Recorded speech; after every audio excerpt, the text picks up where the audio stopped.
مساجد کے مدارس اسلام کے قلعے ہیں، کفر کو خواب کی تعبیر نہ پانے دیں گے، کفر کو خواب کی تعبیر نہ پانے دیں گے، ہم مدارس پر کبھی آنچ نہ آنے دیں گے۔ مدارس ہے حقیقت میں یادگار صفا، بلند آواز سے انشاءاللہ کی آواز، مدارس ہے حقیقت میں یادگار صفا، ہم ان کی عصمت پر کبھی انگلی نہ اٹھانے دیں گے۔ ایک اعلان سماعت فرمائیں، 30 اپریل بروز منگل بعد نماز عشاء جامع مسجد عمر فاروق اہل حدیث گرین ٹاؤن لاہور میں توحید و سنت کانفرنس ہو رہی ہے، جس میں علامہ سید ضیاء اللہ شاہ صاحب بخاری، علامہ ہشام الہی ظہیر صاحب، قاری بنیامین عابد صاحب، جناب حضرت مولانا اسحاق بخاروی صاحب، قاری یاسین بلوچ صاحب، جناب عامر صدیقی صاحب، انشاءاللہ تعالی جامع مسجد عمر فاروق اہل حدیث گرین ٹاؤن میں باہر اشتہار بھی لگا ہوا ہے۔ اب میں جناب قاری ظفر اقبال صاحب کی سجائی ہوئی محفل میں آخری خطاب کے لیے دعوت سخن دیتا ہوں۔ خطیب ذیشان، خطیب انقلاب، خطیب ابن خطیب، علامہ ابن علامہ، جگر گوشہ علامہ ظہیر، جناب حضرت مولانا علامہ معتصم الہی ظہیر صاحب۔ علی رسولہ الکریم، بسم اللہ الرحمن الرحیم۔ لقد كان لكم في رسول الله أسوة حسنة، صدق اللہ العظیم۔ تمام قسم کی تعریفات وحدہ لا شریک خالق کائنات مالک ارض و سما کے لیے ہیں، اور لاکھوں کروڑوں درود و سلام ہو اس ہستی اقدس و مقدس پر کہ جن کا نام نامی اور اسم گرامی حضرت محمد الرسول اللہ صلی اللہ علیہ وآلہ وسلم ہے۔ حضرات گرامی قدر، وقت بھی بہت بیت چکا ہے، نماز عشاء بھی مجھ سے قبل میرے برادر محترم سید ضیاء اللہ شاہ بخاری صاحب آپ کے سامنے اس بات کو رکھ رہے تھے کہ ہمارے اسلاف جو ساری زندگی حق کا، سچائی کا پیغام دیتے رہے، اور ہم آج اپنے اسلاف کی دعوت کو، ان کے پیغام کو اپنے دلوں میں سمائے، اپنے ذہنوں میں سجائے میدان عمل میں ہیں، اور اس دعوت پر کسی صورت بھی آنچ کو آنے نہیں دیں گے۔ وہ دعوت کیا تھی جن کو ہمارے اسلاف نے ساری زندگی اپنے سینوں کے ساتھ لگائے رکھا، اور ساری زندگی کائنات کے لوگوں کے سامنے اس دعوت کو رکھتے رہے۔ وہ دعوت یہ تھی، وہ کائنات کے باسیوں کو اپنے بڑوں کی بڑائی کی طرف نہیں بلاتے تھے، کسی سردار کی صداری، کسی وڈیرے کی جاگیر اور جاگیردار کی جاگیر، یا کسی بڑے کی عظمت کی طرف نہیں بلاتے تھے، بلکہ ہمارے اسلاف کائنات کے باسیوں کو اگر بلاتے تھے یا رب کے قرآن کی طرف بلاتے تھے یا کالی کملی والے کے فرمان کی طرف بلاتے تھے۔ ساری زندگی وہ اسی بات کا درس دیتے رہے، اور اسی درس کو دیتے دیتے انہوں نے جام شہادت کو بھی نوش کیا، مگر اپنے اس نظریے میں، اپنے نقطہ نظر میں کسی قسم کے سمجھوتے کو کرنا گوارا نہیں کیا۔ حضرات گرامی قدر، ان کی دعوت پیار کی دعوت، محبت کی دعوت تھی، امن کی دعوت تھی۔ ان کا نظریہ یہ تھا، ان کی دعوت یہ تھی، ان کا منشور یہ تھا کہ کائنات کے باسیوں آ جاؤ، رب کے قرآن کو لے کے آ جاؤ، کالی کملی والے کے فرمان کو لے کے آ جاؤ، ہماری گردنوں کو جھکا ہوا پاؤ گے۔ مگر آقائے کائنات،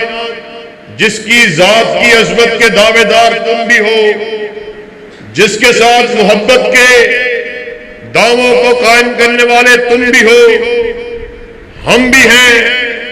اس صبر کا اعلان کرنے والے تم بھی ہو، ہم بھی ہیں، پوری کائنات میں سب سے اعلیٰ، سب سے بڑی، سب سے عرفہ اگر کوئی ہستی موجود ہے تو وہ تنہا آمینہ کے لال ہے۔ تم بھی اس دعوے کو قائم کرنے والے، ہم بھی اس دعوے کو قائم کرنے والے۔ اختلاف کیا ہے، فرق کیا ہے؟ تم بھی آقا کی محبت کا دم بننے والے، ہم بھی آقا کی محبت کا دم بننے والے۔ ہم اس بات کا اعلان کرنے والے کہ اللہ کے فضل و کرم سے اس قدر بلند، اس قدر اعلیٰ، اس قدر عرفہ ہستی اقدس و مقدس کہ آسمان کی بلندیوں سے اللہ رب العزت نے ارشاد فرمایا وَرَفَعْنَا لَكَ ذِكْرَكَ، اے میرے حبیب تیرے ذکر کو ثریا کی بلندیوں پر رقم کر دیا گیا۔ اور پھر بلندی کیوں نہ ہو کہ میرے آقا آدم صفی اللہ کے بھی امام، نوح نجی اللہ کے بھی امام، اسماعیل نبی اللہ اور ابراہیم خلیل اللہ کے بھی امام، موسیٰ کریم اللہ اور عیسیٰ روح اللہ کے بھی امام، کہ اللہ رب العزت نے عالم ارواح کے اندر ابھی ستارے کو روشنی عطا نہیں کی تھی، چاند کو جگمگاہٹ نہیں بخشی تھی، سورج کو ابھی منور نہیں کیا تھا، تمام انبیاء کی روحوں کو اکٹھا کیا آدم سے لے کر عیسیٰ تک، اور ارشاد فرمایا سن لو میں تمہیں مسند امامت پر بٹھانے والا ہوں، میں تمہیں حلت نبوت کو عطا کرنے والا ہوں، مگر سن لو پھر اگر رسول آ جائے کالی کملی والے کے آ جانے کے بعد پھر کسی نے اپنی بات کو کیا، اس کا نام دفتر نبوت سے کاٹ کے فاسقوں میں لکھ دیا جائے گا۔ حضرات گرامی قدر، آقا کی شان کو بیان کرنے والے ہم بھی، آقا کی شان کو بیان کرنے والے تم بھی۔ فرق کہاں پیدا ہوا؟ فرق وہاں پیدا ہوا جب تم نے بھی اس بات کا اقرار کیا ذات میرے آقا کی سب سے اعلیٰ ہے، میں نے بھی اس بات کا اقرار کیا پوری دنیا، پوری انسانیت مل کر بھی آقا کائنات کی عظمت کا مقابلہ نہیں کر سکتی، پوری کائنات مل کر بھی آقا کائنات کی بزرگی کا مقابلہ نہیں کر سکتی۔ تم نے بھی اس بات کا اعلان کیا۔ فرق کہاں آیا؟ فرق تب پیدا ہوا، تنازع تب پیدا ہوا، جھگڑا تب پیدا ہوا جب تم نے بھی کہا، میں نے بھی کہا ذات تو میرے آقا کی سب سے اعلیٰ ہے۔ پھر جب میں نے اس بات کو، اس نقطے کو آگے بڑھایا کہ جناب محترم مفتی صاحب، شیخ صاحب، مولوی صاحب، امام صاحب، پیر صاحب، ذات تو میرے آقا کی سب سے اعلیٰ ہے، پھر بات بھی میرے آقا کی سب سے اعلیٰ ہے۔ پھر تم نے اس کے بعد کے جواب میں کیا کہا؟ تم نے کہا ہاں ہاں بات تو مولانا صاحب آپ کی ٹھیک ہے، ذات تو میرے آقا کی سب سے اعلیٰ ہے، لیکن آقا کی بات کے ہوتے ہوئے میں اپنے مفتی کے فتوے کو کیا کہوں، اپنے امام کے قول کو کیا کہوں، خطیب کی خطابت کو کیا کہوں، شیخ صاحب کی رائے کو کیا کہوں؟ ہم نے صبر کا اعلان کر دیا، ہمارے اسلاف نے اس بات کا اعلان کر دیا، کائنات کے باسیوں سن لو، خطیب بھی غلطی کھائے، مولوی بھی غلطی کھائے، مجتہد امام مفسر بھی غلطی کھائے، میں بھی غلطی کھاؤں، تو بھی غلطی کھائے، مگر غلطی سے پاک اگر کسی کو بنایا ہے تو اللہ نے تنہا آمینہ کے لال کو بنایا ہے۔ آسمان سے ندا آئی ما ینطق عن الہوی ان ہوا الا وحی یوحی، ناطق وحی اپنی رضا مندی سے بولتے ہی نہیں، بلکہ وہ جب بھی بات کرتے ہیں رضا خدا بندی سے بات کرتے ہیں۔ اس بات پہ آ کے جھگڑا ختم ہو گیا۔ ہماری دعوت محبت کی دعوت ہے، ہماری دعوت امن کی دعوت ہے، ہمارا پیغام محبت کا پیغام، امن کا پیغام، پیار کا پیغام، آئیے ہمیں اپنے سینے سے لگائیے، ہم آپ کو اپنے سینے سے لگانے کے لیے تیار ہیں، مگر اللہ کی قسم ہے سمجھوتا نہیں ہوگا۔ کس بات پر نہیں ہوگا؟ اس بات پر نہیں ہوگا ہم کائنات کے باسیوں کو یا رب کے قرآن کی طرف بلاتے ہیں یا کالی کملی والے کے فرمان کی طرف بلاتے ہیں۔ آ جاؤ اس دعوت کو تسلیم کر لو، ہم تمہیں اپنے ماتھے کا جھومر بنانے کے لیے تیار ہیں۔ اور آج اللہ کے فضل و کرم سے آپ کے سامنے ڈنکے کی چوٹ اس بات کا اعلان کرنے کے لیے آئے ہیں کہ اللہ کے فضل و کرم سے ہمارے اسٹیج سے آپ کو کبھی قصے کہانیاں سنانے کے لیے نہیں ملیں گی۔ اس اسٹیج سے جب بھی بات ہوگی یا قال اللہ کی بات ہوگی یا قال رسول کی بات ہوگی، ہم نے اس بات کو بیان کر دیا۔ آقا کائنات اس دنیا سے رخصت ہو رہے ہیں، آپ نے اپنے اصحاب کو جمع کیا، ارشاد فرمایا ترکت فیکم امرین لن تضلوا ما تمسکتم بہما کتاب اللہ و سنتی۔ آقا کائنات نے اپنے اصحاب کو مخاطب کرتے ہوئے ارشاد فرمایا میں تمہارے درمیان دو چیزوں کو چھوڑے جا رہا ہوں، پھر جو کوئی ان دو چیزوں سے چمٹ گیا وہ ساری زندگی ذلیل نہیں ہوگا۔ اصحاب رسول نے پوچھا آقا محترم وہ دو چیزیں کیا ہیں؟ آپ نے فرمایا ایک اللہ کی کتاب کو چھوڑ کے جا رہا، دوسرا اپنی سنت کو چھوڑ کے جا رہا ہوں۔ پھر جو کوئی ان دو چیزوں کو چمٹ گیا وہ ہرگز ذلیل نہیں ہوگا۔ آج آپ کی بھی ایک شان ہے، میری بھی کوئی ایک وقار ہے، میری بھی کوئی عزت ہے، مجھے بھی کوئی دو چار لوگ جو جاننے والے ہیں، آپ کو بھی 5 لوگ ماننے والے ہیں، آپ کا بھی وقار ہے، آپ کا بھی اکرام ہے، آپ کی بھی تعظیم ہے، آپ کا بھی احترام ہے، مگر جب آقا کی بات آ جائے، آؤ میں آپ کے سامنے ایک مثال کو رکھ کر اپنی بات کو آگے کی طرف بڑھاتا ہوں اور چاہوں گا کہ جو موضوع ہے استقبال رمضان، ذہن میں خواہش تو یہ تھی کہ اس کے حوالے سے آپ کے سامنے گفتگو کی جائے، لیکن یکسر اسلاف کے قصے نے موضوع کو دوسری جانب اس کی تعین کر لیا ہے۔ حضرات گرامی، شخصیت کتنی ہی بڑی کیوں نہ ہو، آپ کی یا میری کیا حیثیت ہے، دربار ابو بکر لگا ہوا، ابو بکر صدیق رضی اللہ تعالیٰ عنہ کہ جن کے بارے میں آقا کائنات کا ارشاد عالی ہے میں نے ہر ایک شخص کے احسانات کا بدلہ چکا دیا۔ ابو بکر تیرے مجھ پر اتنے احسانات ہیں کہ اللہ ہی تیرے احسانات کا بدلہ چکائے گا، یہ اسی کے ذمے ہے۔ میں اس ابو بکر کی بات کر رہا، دربار ابو بکر لگا ہوا، حضرت ابو بکر صدیق رضی اللہ تعالیٰ عنہ کی عدالت میں ایک چور کو پیش کیا گیا جس نے تیسری مرتبہ چوری کا ارتکاب کیا۔ پہلی مرتبہ چوری کرنے کے جرم میں اس کے داہنے ہاتھ کو کاٹا گیا، دوسری مرتبہ چوری کرنے کے جرم میں اس کے باہنے قدم کو کاٹا گیا، اب تیسری مرتبہ عادی چور تھا، پھر چوری کا ارتکاب کیا، دربار ابو بکر میں پیش کیا گیا، عدالت ابو بکر میں پیش کیا گیا۔ جناب ابو بکر صدیق رضی اللہ تعالیٰ عنہ ان کے دل میں خیال آیا کہ اب اس نے تیسری مرتبہ پھر چوری کا ارتکاب کیا ہے، اب شریعت کے مطابق، اسلامی قوانین کے مطابق باری تھی اس کے باہنے ہاتھ کو کاٹ دیا جائے۔ جناب ابو بکر صدیق رضی اللہ تعالیٰ عنہ کے دل میں خیال آیا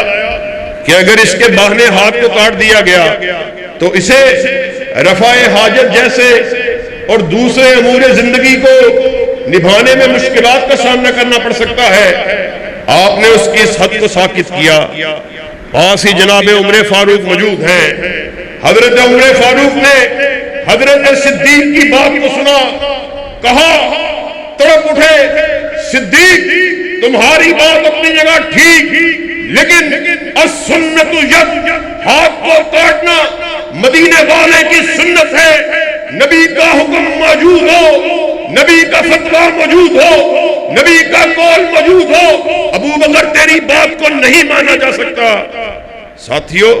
حضرت ابو بکر صدیق نے حضرت عمر کی بات کو دیکھا، سنا، اپنے سر کو جھکا لیا اور جانتے ہو میں کس ابو بکر کی بات کر رہا، آپ کی اور میری ماں حضرت عائشہ صدیقہ رضی اللہ تعالیٰ عنہ روایت کرتی ہیں، ایک چاندنی رات آسمان نے اپنے آپ میں، ستاروں نے آسمان کو اپنی آغوش میں لیا ہوا، اپنی لپیٹ میں لیا ہوا۔ میں اپنے سرتاج آقائے کائنات آمینہ کے لال حضرت محمد الرسول اللہ صلی اللہ علیہ وسلم زندگی کے ساتھ ان کے ساتھ بیٹھی ہوئی تھی۔ میں نے اپنے سرتاج کو مخاطب کیا، کہا آقا کیا کوئی ایسا خوش نصیب شخص بھی اس دنیا میں موجود ہوگا جس کی نیکیاں آسمان کے ستاروں کا مقابلہ کرتی ہوں؟ آقائے کائنات نے اپنی زوجہ محترمہ کی بات کو سنا، متبسم ہوئے، مسکرانے لگے، کہا ہاں ہاں عائشہ، ایک شخص ایسا خوش نصیب بھی اس دھرتی میں موجود ہے جس کی نیکیاں آسمان کے ستاروں کا مقابلہ کرتی ہوئی نظر آتی ہیں۔ آپ کی اور میری ماں فرماتی ہیں، میرے ذہن میں خیال آیا کہ ہو نہ ہو سرتاج میرے بابا ابو بکر صدیق کا نام لینے والے ہیں۔ آپ نے استفسار کیا، کہا سرتاج بتلائیے وہ کون خوش نصیب ہے جس کی نیکیاں آسمان کے ستاروں کا مقابلہ کرتی ہیں؟ آقائے کائنات نے ارشاد فرمایا، عائشہ وہ خوش نصیب کوئی اور نہیں بلکہ حضرت عمر فاروق ہے۔ حضرت عائشہ کے دل میں خیال آیا، اپنی بات کو اپنے ذہن میں نہ رکھ سکی، فوراً سے بولی سرتاج میرے بابا ابو بکر صدیق رضی اللہ تعالیٰ عنہ کی نیکیاں کہاں گئی؟ میں اس ابو بکر صدیق کی بات آپ کے سامنے رکھ رہا۔ آقا کائنات نے ارشاد فرمایا، عائشہ تم بات کرتی ہو ابو بکر کی نیکیوں کی، پیمانہ بناتی ہو آسمان کے ستاروں کو، اللہ کی قسم ہے ابو بکر کی ایک رات کی نیکی جو اس نے میرے ساتھ غار میں گزاری، آسمان کے ستارے سے ایک رات کی نیکی کا مقابلہ بھی نہیں کر سکتے۔ حضرت ابو بکر نے یہ تو نہیں کہا میں فلاں ابو بکر ہوں۔ حضرت عمر کے قول کو سنا، کہا عمر تو نے سچ کہا، نبی کا حکم ہو، نبی کی بات ہو، نبی کا فتویٰ ہو، نبی کا قول ہو، اس کے مقابلے میں ابو بکر کی بات نہیں چل سکتی۔ یہی اللہ کے فضل و کرم سے ہماری دعوت ہے۔ ہم کائنات کے باسیوں کو علامہ شہید کی بڑائی کی طرف نہیں بلاتے، اپنے شہداء کی عظمت کی طرف نہیں بلاتے، کسی سردار کی سرداری کی طرف نہیں بلاتے، کسی کرنیل کی کرنیلی کی طرف نہیں بلاتے، کسی جرنیل کی جرنیلی کی طرف نہیں بلاتے۔ ہم اللہ کے فضل و کرم سے کائنات کے باسیوں کو یا رب کے قرآن کی طرف بلاتے ہیں یا کالی کملی والے کے فرمان کی طرف بلاتے ہیں۔ اور آخر میں استقبال رمضان کے حوالے سے جو گفتگو کو اپنے ذہن میں لیے ہوئے آیا، اس کے ایک نقطے کو بیان کر کے اپنی گفتگو کو ختم کروں گا کہ رات بھی بہت بیت چکی۔ حضرات گرامی قدر، کوئی شخص اس دنیا میں رہتے ہوئے اس بات کا دعویٰ نہیں کر سکتا کہ اس سے کوئی گناہ سر انجام نہ ہوئے ہوں، کوئی خطائیں سرزد نہ ہوئی ہوں۔ یہ جو رمضان کا فلسفہ تھا جو ہر سال اس کا ہماری زندگی میں آنا تھا، اللہ رب العزت کی قطعی طور پر یہ منشا اور یہ مرضی نہیں ہے کہ وہ اپنی مخلوق پر گرفت کو کرے، ان کو سزا دے، ان کو تکلیف پہنچائے، بلکہ وہ تو غفور الرحیم ہے۔ ان کی یہ منشا ہے کہ وہ انسان جو ہے وہ ہر سال استقبال رمضان میں اپنے آپ کو اس بات کے لیے تیار کرے۔ بڑی معروف حدیث جبریل ہے، آقا کائنات نے ارشاد فرمایا، اس شخص کی ناک خاک آلود ہو جس کی زندگی میں رمضان المبارک کا مہینہ آئے اور وہ اپنے آپ کو جہنمیوں کی فہرست سے نجات نہ دلوا کر اپنے آپ کو جنتیوں میں شامل نہ کروا دیا جائے۔ معنی کیا ہے؟ معنی یہ ہے، مقصد یہ ہے کہ یہ اللہ کی رحمت کو، اللہ کی مغفرتوں کو، اللہ کی برکتوں کو اپنے جلوں میں لیے ہوئے ایک مرتبہ پھر ہماری زندگیوں میں انشاءاللہ بالکل قریب ہے رمضان کی ساتیں آنے والی ہیں۔ مقصد کیا ہے کہ اللہ رب العزت اس رمضان کو صحیح معنوں میں ہم اس کو گزاریں، مغفرت کو اللہ کے سامنے اپنے گناہوں کی معافی کے استغاثے کو اس کی بارگاہ میں پیش کریں۔ وہ تو اتنے غفور الرحیم ہیں۔ حضرت موسیٰ رضی اللہ تعالیٰ عنہ، ان کی ایک روایت ہے، آپ اس روایت کو نقل کرتے ہوئے فرماتے ہیں کہ آقا کائنات نے ارشاد فرمایا، اللہ رب العزت سارا دن اپنے دونوں ہاتھوں کو پھیلائے رکھتے۔ ساتھیوں اس بات کو میں نے آپ کے سامنے پہلے بیان کیا کہ اللہ کے فضل و کرم سے ہم قصے کہانیاں لوگوں کو نہیں سناتے۔ میں آپ کو قصہ بردہ شریف، اس کی حقائقیں اور اس کی کہاوتیں سنانے کے لیے نہیں بیٹھے ہوئے۔ اللہ کے فضل و کرم سے جو بات بھی کرتے ہیں وہ سچی، سکا اور اللہ کے فضل و کرم سے ڈنکے کی چوٹ کرتے ہیں کہ آپ اس کی تحقیق بھی کر سکتے ہیں۔ حضرت موسیٰ روایت کرتے ہیں کہ آقا کائنات حضرت محمد رسول اللہ صلی اللہ علیہ وسلم نے ارشاد فرمایا، تمام دن اللہ رب العزت اپنے دونوں ہاتھوں کو پھیلائے رکھتے ہیں۔ یہ میں آپ کے سامنے رمضان کی راتوں کا ذکر نہیں کر رہا، یہ میں آج اور کل، یہ پورا سال جس کو ہم گزارتے ہیں، میں عام دنوں کی بات کر رہا ہوں۔ ہوتا کیا ہے، اللہ رب العزت ندا دیتے ہیں کہ راتوں کی تاریکیوں میں گناہ کرنے والوں آؤ، کون ہے جو مجھ سے معافی کو طلب کرے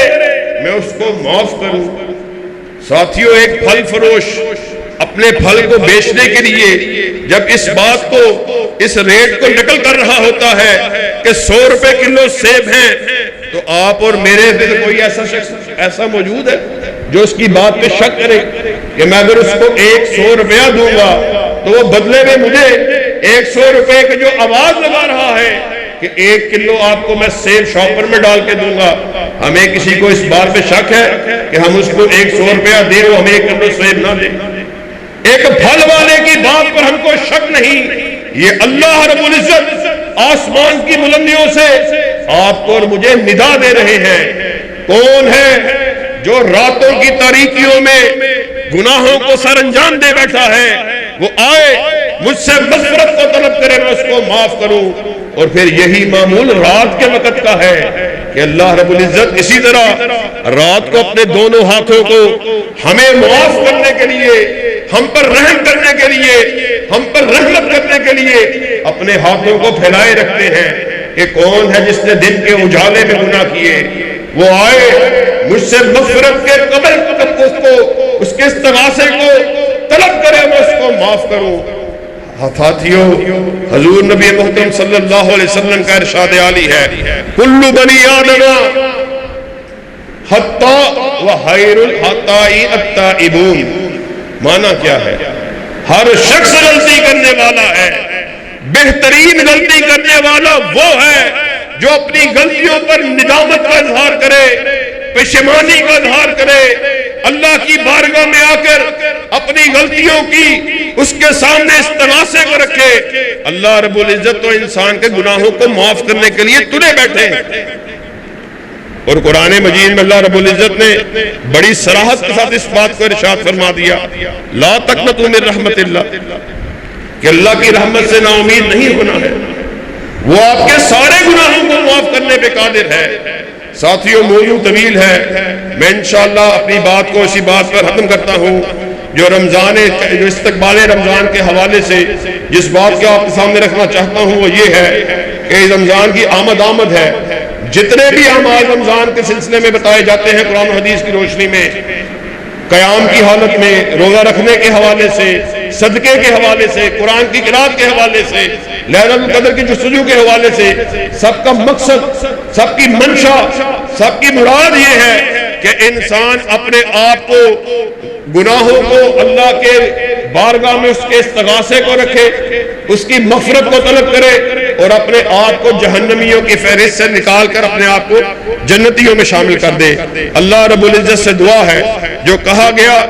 جو سنا گیا، کہنے والے کو بھی اور سب سننے والوں کو بھی اس پر عمل پیرا ہونے کی توفیق عطا فرمائے۔ وآخر دعوانا ان الحمدللہ رب العالمین۔